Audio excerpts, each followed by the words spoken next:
Hi, I'm Michelle Baker with a look at what's happening in Latin America now. But first, our news trivia. Which zoo in Latin America welcomed its first white tiger? We'll have the answer later. Chile's capital is back on lockdown, despite the fact that almost 61% of the population has received at least one dose of the vaccine. More than 8 million residents around the capital, Santiago, are being forced to stay at home indefinitely. Health officials say intensive care units are near full capacity. Some of the restrictions will last until September 30th, but what makes the lockdown different is the launch of a new mobile pass just weeks ago. It allows fully vaccinated people to move around the country much more freely. Colombia's former president Juan Manuel Santos admitted thousands of civilians were killed by the military in what has been called the false positive scandal. It's estimated there were more than 6,000 extrajudicial killings committed by the country's armed forces during the time Santos was defense minister. Santos spoke voluntarily at the country's Truth Commission and asked for forgiveness. He said the pressure to proclaim military victories, backed by then-President Álvaro Uribe Vélez, was to blame. Some of the civilians killed were counted as armed rebels. Years later, Santos won a Nobel Peace Prize for signing a peace deal with the FARC guerrilla group. Mexico has donated COVID vaccines to Belize, Paraguay, and Bolivia. 400,000 doses of AstraZeneca were shipped off to these countries over the weekend. In 2020, AstraZeneca and Oxford University agreed to develop a large production operation in Latin America. Argentina processes the vaccines, and Mexico is in charge of packaging it.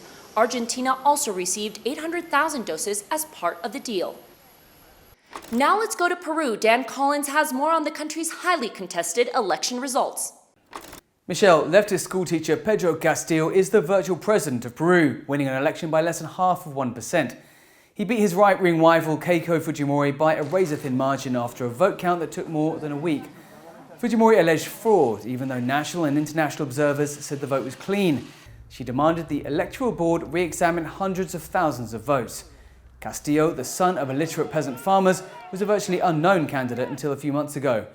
The vote has split the country along deep fault lines of class and geography. He will have to govern a divided country when he takes office on July the 28th. Okay, now let's look at what stories we're following for next week. On Monday, Costa Rica police carried out 57 raids.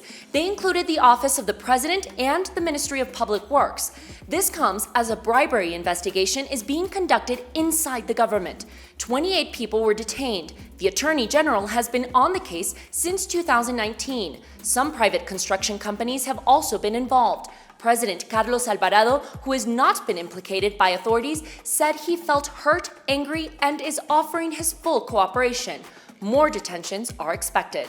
The ever-changing Copa America is finally taking place in its host country, Brazil, but South America's biggest football tournament has been chased by the pandemic. By the third day of competition, the health ministry reported 31 players from 4 different delegations tested positive for COVID. 13 of them belonged to the Venezuelan team. Another 10 cases were confirmed among locals hired to work on logistics. The infected players will have to quarantine in Brazil before they go back to their countries. The teams are allowed to have unlimited substitutions. Brazil extradited Argentine golf legend Angel Cabrera to his homeland to face domestic violence charges by 3 former romantic partners. The golfer had spent months on the run after he didn't show up to court for an assault case initiated by his ex-girlfriend. Cabrera is one of the most accomplished golfers in South America. He's won both the Masters and the US Open. His trial is expected to begin in the upcoming days. And now the answer to the news trivia. It was B. The Cuban National Zoo welcomed the country's first ever white Bengal tiger. These tigers are not known to exist in the wild and are very rare. The mother of the tiger gave birth to 4 cubs back in March, including this little cub. It's the first time in 20 years the zoo has welcomed cubs in captivity. Officials in Havana said they didn't make the announcement until now, as they are independent enough to make the announcement official. And that's it for this week. We'll see you again soon on Latin America Now.